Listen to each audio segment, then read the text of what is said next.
లేదు అన్న మీరు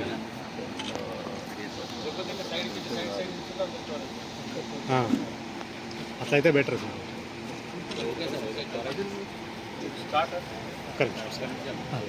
ఫోటో తీసుకో.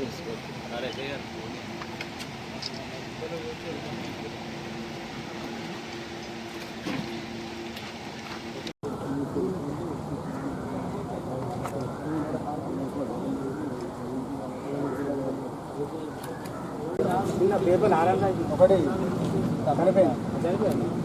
ఆల్రెడీ అది కూడా ఒకటి అడిగి ఉన్నాయి మనది అంత ఎట్లా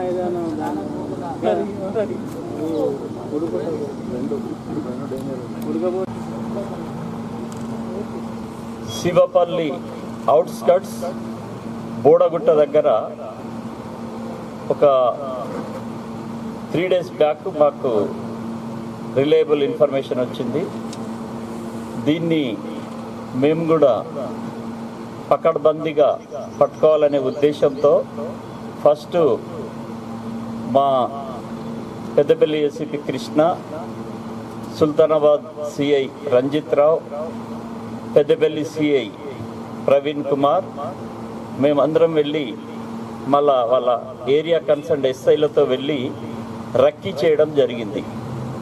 రక్కీ చేస్తే అది ఈ ఎవరైతే కోడి పందాలు వేస్తారో వాళ్లకు మంచి అనుకూలమైన ప్రదేశం. ఈ అనుకూల ప్రదేశాన్ని మేము ఛేదించాలంటే పకడ్బందీగా మా ఫోర్స్, స్పెషల్ టీమ్స్, మీకు ఇంతకుముందు చెప్పిన సమర్థులైన మా అధికారులను ఏ వారిని ఎక్కడెక్కడ పాయింట్స్లో పెట్టాలని ఫస్టే మేము ఒక ప్లాన్ ప్రకారం అనుకొని మేము అనుకున్న రక్కీ ప్రకారం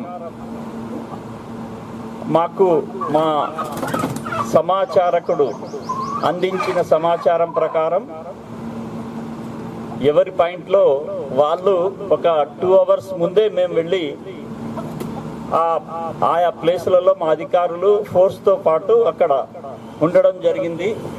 కరెక్ట్ సుమారు 2:30 గంటలకు మధ్యాహ్నం వాళ్ళు స్టార్ట్ చేయడం జరిగింది కోడి పందాలకు ఈ కోళ్లకు కత్తులు కట్టడం. మా ఫస్ట్ సుల్తానాబాద్ సిఐ టీం, అంటే ఇది అఫెన్సివ్ టీం అన్నట్టు, అటాక్ చేసే టీం, సిఐ రంజిత్ రావు ఆయన team plus CI Praveen Kumar Peddapalli, వీళ్ళిద్దరు ఎప్పుడైతే అటాక్ చేసిరో మా ఏసీపీ కృష్ణ కూడా ఒక కెనాల్ సైడ్ టీంను కృష్ణను పెట్టడం జరిగింది. ఎవరు కెనాల్లో దూకకుండా.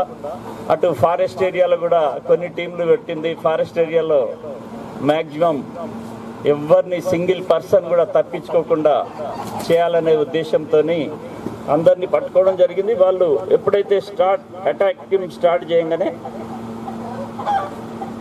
మేము వెళ్ళి పట్టుకుంటే మాకు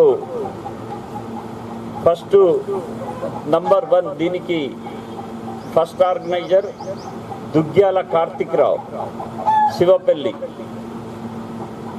సెకండ్ ఒజ్జు శంకర్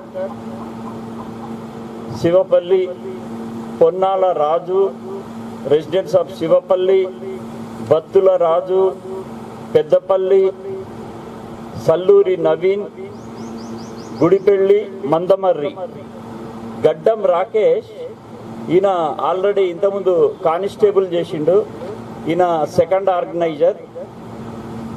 ఈ గోదావరి ఖని ఏరియా వాళ్ళని ఈయన లీడ్ చేస్తాడు. ఆయన ఫస్ట్ మా పెద్దపల్లి సిఐ గారు పట్టుకోగానే సార్ నేను కానిస్టేబుల్ అని ఐడి కార్డు చూపించడం జరిగింది. అంటే ఫస్ట్ కానిస్టేబుల్గా చేసి ఇప్పుడు సింగరేణిలో క్లర్క్ చేస్తుండు, సింగరేణి ఎంప్లాయీ ఇప్పుడు. కానీ ఈయన సెకండ్ ఆర్గనైజర్.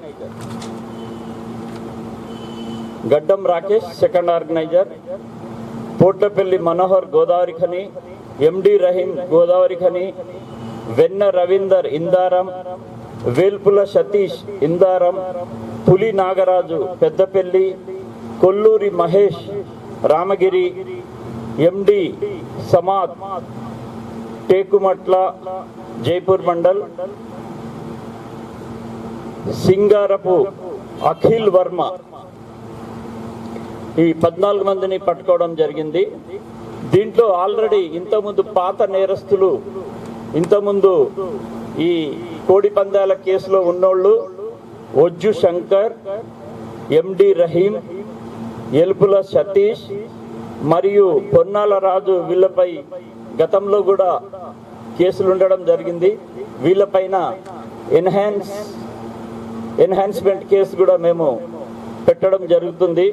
వీళ్ళ దగ్గర నుంచి పందెం కోసం ఉపయోగించిన 6 కోడి పుంజులు, 6 కత్తులు దించరా,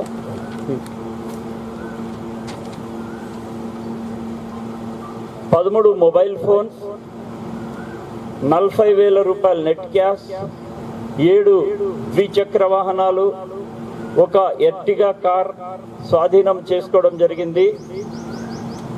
వీళ్ళందరిపైన organized crime, prevention of cruelty to animals act 1960 మరియు తెలంగాణ గేమింగ్ యాక్ట్ 1974 కింద కేసు నమోదు చేయడం జరిగింది.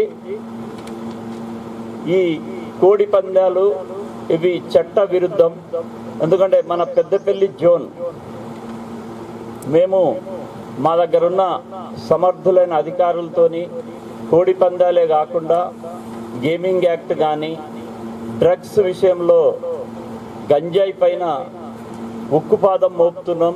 ఎవరైనా సమాచారకులు వాళ్ళకు తెలిసిన సమాచారాన్ని ఎమ్మటే 100 కానీ, లేకుంటే మా ఏసీపీకి కానీ, నాకు కానీ, మా సిఐలకు కానీ, లేదా పోలీస్ స్టేషన్లో 100 నంబర్ చేసినా కానీ వాళ్ళ పేరును మేము గోప్యంగా ఉంచి వాళ్లకు తగు బహుమతి కూడా ఇవ్వడం జరుగుతుంది. ఇది ఎందుకంటే మన రాష్ట్ర ప్రభుత్వం మీరు చూస్తున్నారు, వీటిపైన ఏదైతే చట్ట వ్యతిరేకంగా చేసే కార్యక్రమాలపైన ఉక్కుపాదం మోపుతం జరుగుతుంది కాబట్టి మీరందరూ దయచేసి ప్రజల్ని మేము చేసే రిక్వెస్ట్ ఏంటంటే, ఎలాంటి చిన్న సమాచారం ఉన్నా మాకు ఇన్ఫార్మ్ చేయండి.